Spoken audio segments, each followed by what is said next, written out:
Hello and welcome to Healthwaves podcast. I'm Eilis, nutritional therapist and your host. Kanenki is a word used in Japan to describe the menopause, and it actually means a time for rebirth, renewal. It's got very positive connotations with it. Unlike here in the West, we seem to suffer with a litany of signs and symptoms to do with the menopause. So today I'm really happy to be chatting with Catherine O'Keefe, also known as the Wellness Warrior. We're going to chat all things menopause, and I've been a great admirer of Catherine for the last few years.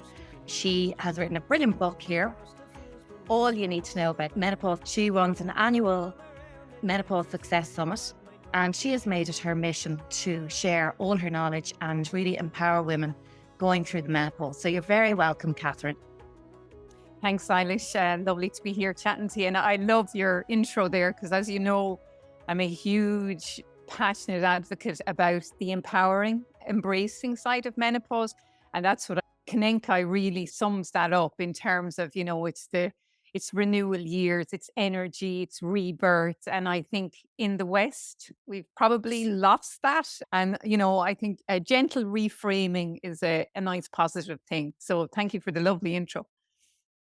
Yeah, I sometimes wonder, is some of it psychological? Is it that we value youth so much and that there could be a psychological aspect? 100%. When I look at menopause, the aspect of it that I probably love the most is the psychological, because I always say it is a deeply psychological chapter in a person's life. And I don't say that lightly. I know it can be very challenging, and I know some of those psychological aspects like, the anxiety, the low mood, the rage, the frustration, all of that, they're real. And I think the majority of us have felt them at some level, at some stage of perimenopause through and even into postmenopause.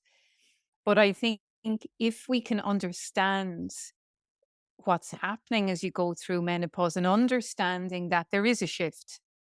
I'm not a fan of the word change.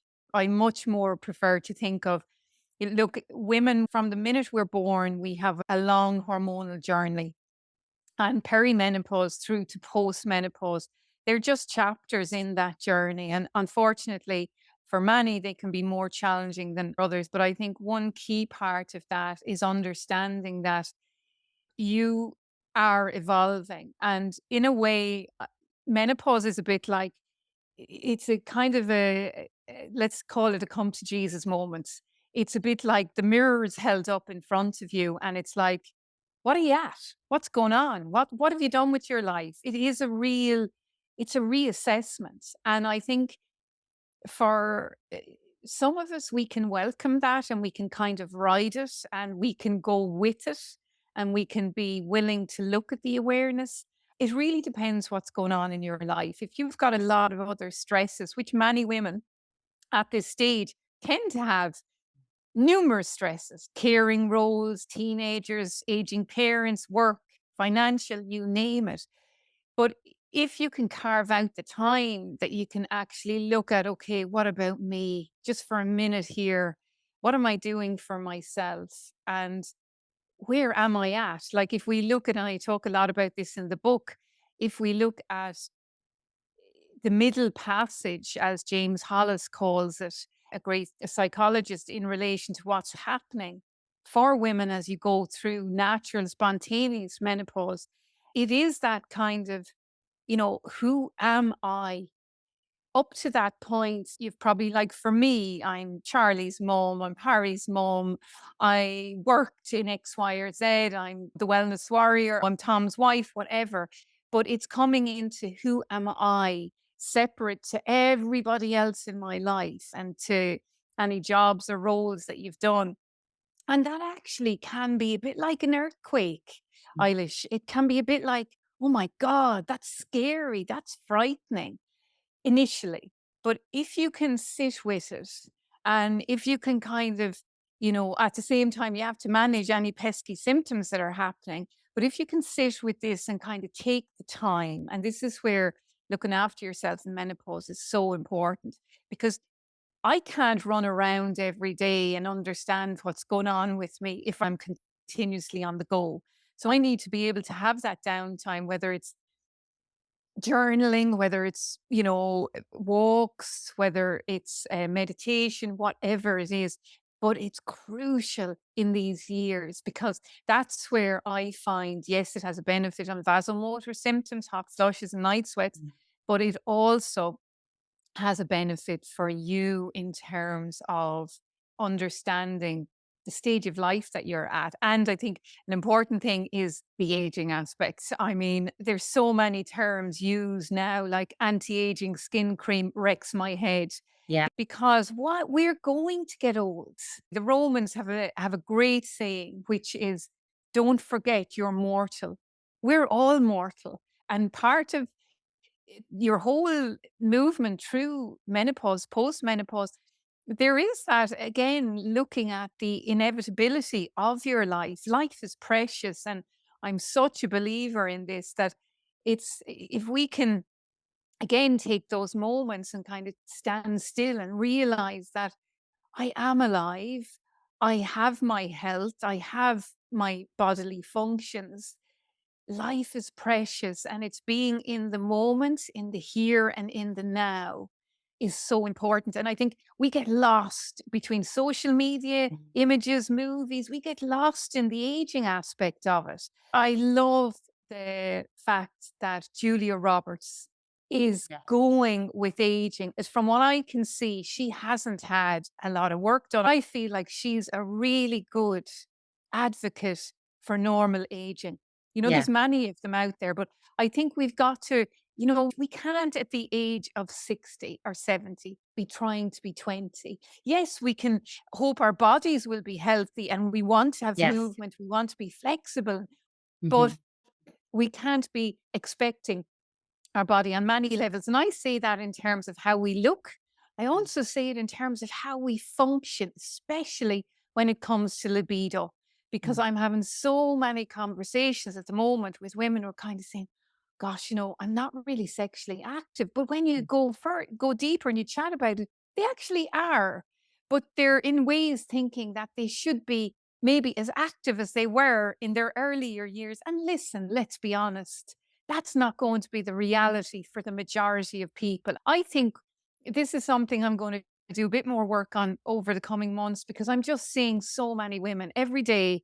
I'm having messages or conversations about libido, and I think we're putting a pressure on ourselves to nearly be thinking, I should be regularly having sexual Yeah. occurrences, and it should be. But listen, let's be honest, that's not the case for every person. And I think what's really important when it comes to libido is it's very personal. It's very much about you and your relationship, and it's what is comfortable in your relationship. After. You'll have many relationships where maybe intimacy, the biggest, most important thing, but yet going for a walk in the park, sitting on the couch, holding hands, having a hug, Yeah. might be. So Yeah. I think we've got to take away a lot of expectations, and of course, another big expectation that really hits from perimenopause all the way through is the superwoman, that Yes. we've got to have it all, that we've got to be able to look after children. If you have children, you might have aging parents, you might have a job, you've got life stresses, you've everything. And then on top of that, you've menopause, Yeah. so I think we really have to understand that multitasking is the enemy for everybody at all life stages. I don't just say for menopause, but it becomes your super villain when it comes to the perimenopause, menopause years. Okay. So definitely reframing menopause, Mm. making aging all about health, strength, Yeah, mobility, functioning well into old age. All 100%. that. Future proofing, Eilish. Future That's my proofing. message. That's what Absolutely. I I love it. always say. Yeah, it's Yeah. everything I firmly believe, everything I'm doing now and everything Mhm. that I encourage people to do from your 40s or earlier if you can, Yeah. but from your 40s, your 50s, your 60s, you're laying down the foundations for future proofing optimum health. So that Absolutely. means optimum bone health, it means optimum cognitive function, and it also means optimum cardiovascular health. Mhm. So digestive health, everything. But Yeah. the time to do it, and that's another checkpoint It's like Checkpoint Charlie when you come to menopause, the mirror comes up. It's that, it is that Yeah. moment again. Yeah. But it should be looking at, like yesterday, I had a phone call with someone and they were saying, I feel like I have to do an MOT. And they'd read my book. And I said, yes, that is exactly. You have to do that checkpoint. Mhm. How are my bones? How's my heart? How is, my overall health? Mhm. And it's now looking at ticking all of these boxes, and you'll come, I don't know how many boxes they are, but there'll be something that needs attention. And then you have to hone in and focus on that. But what I would encourage people to think is that whatever work you do now, you are going to reap benefits now, but you are going to reap the creme de la creme when it comes to the future proofing Definitely. aspects of what you lay down now. It's so important. And I sometimes think as well that when people are in their 30s, they're in their 40s, they might be having children, they're running around, they don't have time to concentrate on things, their health might slip. And I often think that coming up then to menopause and perimenopause, especially, other things are happening that aren't, they mightn't be major things in their health, but maybe their metabolic health there could be a little bit of weight, there could be, not great fitness levels, there could be a bit of sugar imbalances, all those, and hormonal things, maybe gut health, all of that. And then when menopause hits, it's like the straw that breaks the camel's back. It's not actually that menopause on its own has done Mhm. everything. It's been coming. Perfect storm. You go into a whirlwind, you go into all of these things that are happening in your life, and then menopause comes in and it ups a level. And all of a sudden, it is like you say, the straw that broke the camel's back. Yeah, And I think that's where it's just being proactive is so, so important. so And it's being important. proactive. We talk a lot about perimenopause. We talk a lot about post or menopause, but we have to treat post-menopause as important as perimenopause. I just find there's so many conversations about peri and meno, and I'm always saying, listen, don't forget post-menopause because it is as challenging. There are still symptoms that are there floating around that haven't settled down. And it's a very important time in a woman's life in terms of that future proofing aspect. We know that as we get older, the bones and the heart come under more pressure. So it's really important now that you're doing the right exercises, that your diet is catering for your cardiovascular support, your cognitive support, and your bones. I love when you talk about the toolbox. It's my favorite thing. And actually, I have used it. I have used it. I hope you don't mind in a presentation. No, that's fine. That's fine. I just find it's a brilliant way of picturing this toolbox and Mm, filling it with everything. And yeah. as there are actually so many things in terms of, nutrition, lifestyle, supplements, fitness, other alternative medical practitioners as well, like things like Mm. acupuncture and herbalism and all of those things. Is there anything that you would prioritize in that toolbox? I think one of the things that I would say is your menopause toolkit Mm, starts in perimenopause. mm. One of the Before you even get your box together, on my Thrive course, the very first one I did, there was this lovely woman, Kira, who joined us, and she rocked up one of the weeks and she had this beautiful box. And she was showing us what was in it. She'd her HRT, she'd her supplements, she'd everything in there. But the one thing I would say is it's your menopause toolkit. It won't be the Absolutely. same as anybody else's in the entire world, Yeah. individual to you. That's Mhm, one key thing. The other thing is it is a flexible, ever-changing toolkit. What mhm, works for you in the first week or the first couple of months of mhm, perimenopause, that's chances are that's not going to work for you when you're in menopause or postmenopause. So mhm, you have to approach the toolkit with, knowing that it's going to constantly change and to be willing to kind of investigate what are the possible changes, what possible supports am I going to need in here. So I think they're two really key kind of things I would say to anyone who starts Mhm. to think about, okay, what supports do I need? I think you have to start with those two understandings before you go any further. Then I think it's a matter of breaking it down into different parts of the body and, thinking about your heart health, your bone health, etc. The one thing I would say now, in an ideal world, Eilish, I would love every woman at the age of 45 to have a DEXA scan done. If a woman goes into early menopause, the first thing in her menopause toolkit should be to get a DEXA scan done.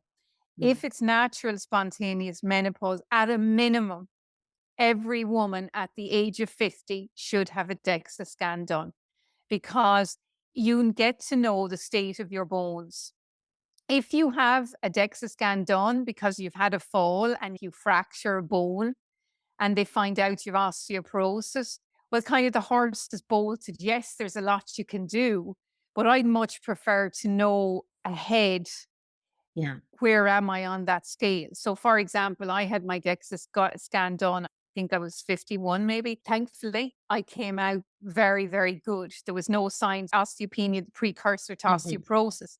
So I knew then, okay, now I'm going to go gung ho. Now I'm going to join the gym. Now I'm going to do my weight bearing, my resistance training, because I knew my foundation level for my bones was good.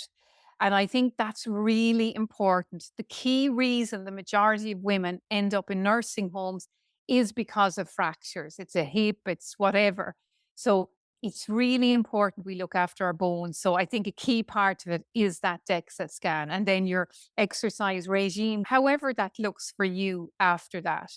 I think then really, it is keeping on top of your health. It's keeping on top of your bloods and understanding. And I know you're a huge fan of vitamin D, but it's understanding how are my vitamin D levels? Yes. How's my B12? How's my thyroid? How's my iron? And when I talk about iron, I want to look at all the counters for iron, not just hemoglobin. It's my thyroid. It's understanding everything together. And the one thing I always say to women is, the bloods are no good when it comes to where you're at in menopause Mm. until you hit menopause itself. But the benefit of the bloods is ruling out any other underlying condition, particularly the thyroid. I see it so much, Eilish. Low B12, imbalanced thyroid, low vitamin D, iron, anemia, etc. So that's where the bloods are beneficial. But one thing I would say to every woman, please make sure and get a copy of your blood tests. Get Take time to understand them. Get a printout. It's your information under GDPR. You are entitled to get that information from your surgery. Print out the blood test. Go through them. Understand what your bloods are telling you. And that's very Yes. empowering. Yeah. I did a reel the other day. Someone messaged me, they had their vitamin D levels came back and it was 20. And I was like, way too low, way too low. You want to be way up there, but once you come in the ranges, you're not going to be flagged, because I the know. range could be 20 to 100 or whatever it is. Exactly. So you want to be well into those ranges. Yeah. So, Yeah. understanding your bloods is very powerful. But just to mention, when it comes to menopause, where the bloods are of benefit is when you look at the FSH, the follicle stimulating hormone. So once you hit menopause, once you go 12 months without a period and your FSH goes very high, bingo, you've hit menopause. And that's what your doctor will use to confirm that you've hit menopause. You're now in post menopause. So there's always a bit of confusion about the bloods in respect to that. But the other key thing I would say about your menopause toolkit is a women's health physio. At some Absolutely. stage in our lives, it is really important, regardless of whether you've had children or not. It is very important to do a session with a women's health physio because it's important to understand how's your bladder performing, how's your core performing, how is your pelvic area, is there any signs of prolapse, what do you need to do to be proactive. Another key reason women end up in nursing homes is incontinence. So again, if you use your 40s, 50s, and 60s to build up your pelvic area, hopefully you'll avoid that down the line. They're kind of some of the key areas alongside just keeping on top of your cholesterol, your heart, etc. but they would be the fundamental. And it's that check-in with your doctor and basically understanding that in some cases, it can be really beneficial for a person to go on HRT. It's very individual and it really depends on the severity of your symptoms. Exactly. HRT won't resolve your grumpy teenagers. It won't resolve issues in your relationship. Yeah, It won't resolve your mum with Alzheimer's. It won't resolve financial burdens or work stress or I anything know. like that. It's a support. Mm. It's a management option and it can be a very effective part of your toolkit. But HRT isn't going to sort my vitamin D. It's not going to sort my B12. It's not going to Yeah, give me omega 3. I So know. you've also got to bear in mind that it's one part of the puzzle Yeah. and there are other parts as well. Yeah. And that's where I think people, like nutritional therapists are great because they will support people whether they decide to go down the HRT route or not. But they And will so they still look should, at, yeah. yeah, they'll still look at, okay, well, what's going on with your gut health? I mean, Yeah, constipation is a biggie with women. They need to massive. be Yeah. detoxing and eliminating Yeah. and looking at all the other key markers as well. So I think it's invaluable knowledge and for people to know that they can go to their GP, they can get their bloods, they can maybe be prescribed HRT, but then to dig a little deeper, look for other supports. I think it's a great time in life to Mm. reassess your nutrition. I think that's why I brought the 6 M's of menopause to life Yes, because that is that whole bringing it all together now, understanding you have your pieces together. What else? What's the icing on the cake? What's going to not just support my menopause symptoms, but I'm at the back of my mind, I'm looking down the line, what's going to future proof my health? And that's something I'm really passionate about. My mum is 94. She hasn't known me now for probably 7, 8 years. She has dementia. Her form is Alzheimer's. mhm, If any, I'm sure many of your listeners are familiar with it. It's a harrowing condition. mm, Women are more prone, 2 out of 3 dementia patients are women. We're more prone to the condition. So it's really important that we use our 40s onwards to start laying down the foundations for cognitive health. And we know if you look at the steps you can take, many of them are lifestyle, many of them absolutely. sleep, stress, diet, Yeah, exercise. yeah, We all hear them, but it's a matter of like when you're living with someone going through Alzheimer's, you are so conscious yeah, of what do I need to do now? And then of course for women, there are things in your life that will predispose you hmm, to a higher susceptibility hmm, to dementia. So it's trying to reduce those tick boxes again, yeah. so that you're supporting yourself down the line. I think a great marker as well, going back to the bloods, is the HbA1c, looking at the blood sugar and insulin Yeah. sensitivity. And there's more and more research being done. I'm not sure if you follow Patrick Halford and all Mm. his brain research and helping to prevent cognitive decline. And there's a lot of research just around insulin sensitivity and Yeah. sugar being a key player there. Yeah. And also with the omega-3 fatty acids is when people know where they are on their omega index, there's now research to show that if you're over 8 on a scale of 1 to 12, you actually can reduce risks of cognitive decline by up to Mm. 49%, which is an incredible Wow, number, that's a huge huge number. number. And I think I know when I did my check with the Wild Atlantic healthcare kit, Oh, I great. think Yeah. I was over 8 anyway. I remember that. Brilliant. But I would be very conscious Yeah. of omega Oily 3, fish and everything. Like, all your fatty acids. yeah, it's the one part like that to me every day is a non-negotiable, getting omega 3 in Yeah. left, right, and center. So Yeah. important. Um, Okay. my father died at 66 Oh, and he had wow, had that's so young. I know I lost my which is, dad when I was 21 and he was only 54. oh my Oh, God. so Yeah. you Yeah. think then that they're Yeah, older. Whereas yeah. now I'm going to be 54 this October, and I kind of think, my God, he was my age. Yes. Yeah, You exactly. know? A whole life ahead. And then my mum was very, very fit and healthy, but she died suddenly in her 80s from a stroke. So I'm very conscious of heart Yeah. and Yeah. very conscious of all I can do. And I'd be predisposed to not, I have that genetic thing that I wouldn't absorb vitamin D as readily as somebody else. So that's Okay. another thing that people, I suppose, should take into consideration going forward, just for protection. I know probably omega-3 is more beneficial to heart health, but for bones and all that kind of thing, just knowing numbers and all of that is just so important.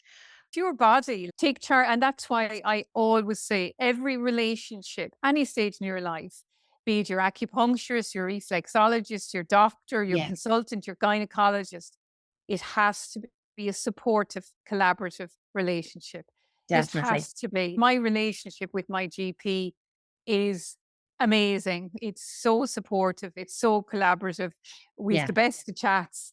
That's what it should be. There shouldn't be, there shouldn't be a hierarchy. There shouldn't be a white coat syndrome. It should be, this is your body. You want Mhm. someone to work with you to support your health. That's Absolutely. my thoughts on it. Definitely.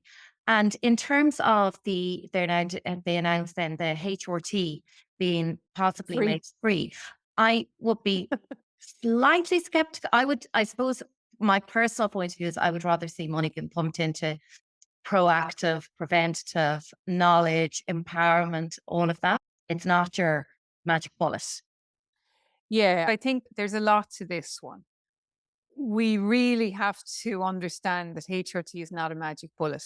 The only people who will honestly tell you that are those women who have gone on it and it hasn't worked for them, or they've spent a year back and forth with their doctor and trying to get it right. Now, to say that, there are some women who, yes, they might hit the ground running straight off, but that might change down the line. A symptom will reappear, something will be challenging.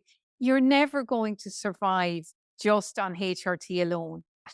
That is Yeah. a fact. You just aren't. You're going to have to do the Mhm. lifestyle piece of it. So I think that is important, that it's not, and it's one thing I always say to employers, it's really important. They can't be seen to be just promoting a medical support of Yeah. menopause. You Yeah. have to be unbiased. And Mhm. the government needs to ensure that that's in their messaging. So Mhm. that is one part of it. The other part, I guess, really to be mindful of is the fact that there's different types of menopause. Mm. So what I really hope we see is that straight off, without a question, my young girls, the young women who are diagnosed with premature ovarian insufficiency and early forms of menopause automatically get free HRT plus they automatically get a medical card. Yeah. That needs to happen because Mm. that's a chronic medical lifelong condition that they have not asked for. There's a lot of knock-on implications, fertility, grief, you name it. Of So I course. think that's one aspect of it. I think then when you come down into it, we don't know what types of HRT are going to be included. Is it oral? Is it transdermal? Is it both? Is the Mirena coil going to be included? Because that, in theory, can be one part of your HRT Yeah. regime and add estrogen on top. Is local estrogen going to be included? So I think there's a Yeah. lot of questions yet to be answered. And I don't know, are they going to cap it? I've no Yes. idea what they're going to do around that. Are also, I guess, and it's a whole other very controversial aspect, but where does testosterone come into the picture? And I think testosterone is something we have to be very, very careful of again at the moment, because it's nearly being touted now as the new wonder drug. If estrogen and progesterone doesn't sort you, well, then testosterone will. That is not the case. Yeah. There's no clinical evidence out there. The Mm. only clinical studies will support that testosterone can improve libido for some women, not for Yes. all, for some women. That's what the studies tell us.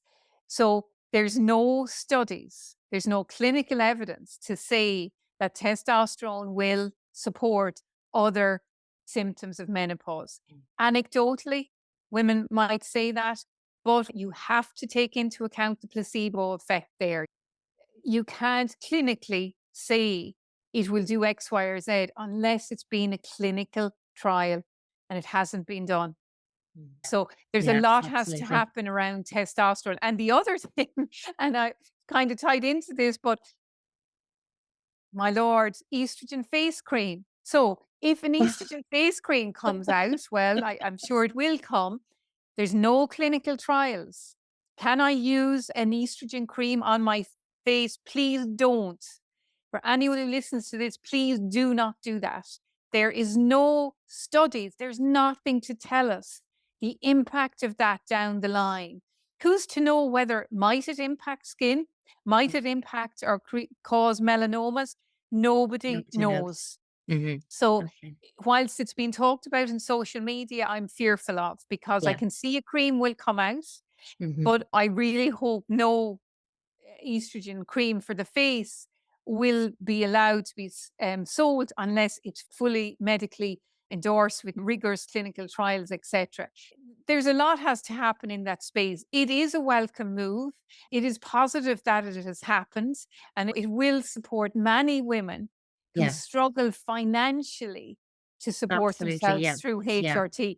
But at the same time, we need to ensure that there is that equal outlay of education and that the government, if it's putting money into the medical support, it also needs to be putting money into the education aspect of all of the other things you need to do. Yeah. Absolutely.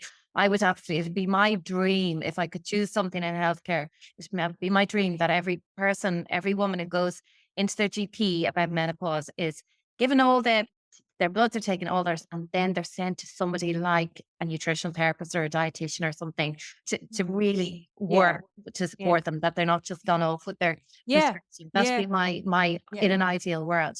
Yeah, But 100%. So, and it's that multifactorial yeah, approach is yeah, so important, and I know. particularly like we talked earlier about the psychological symptoms. Mm, I mean, yeah, psychological symptoms are massive.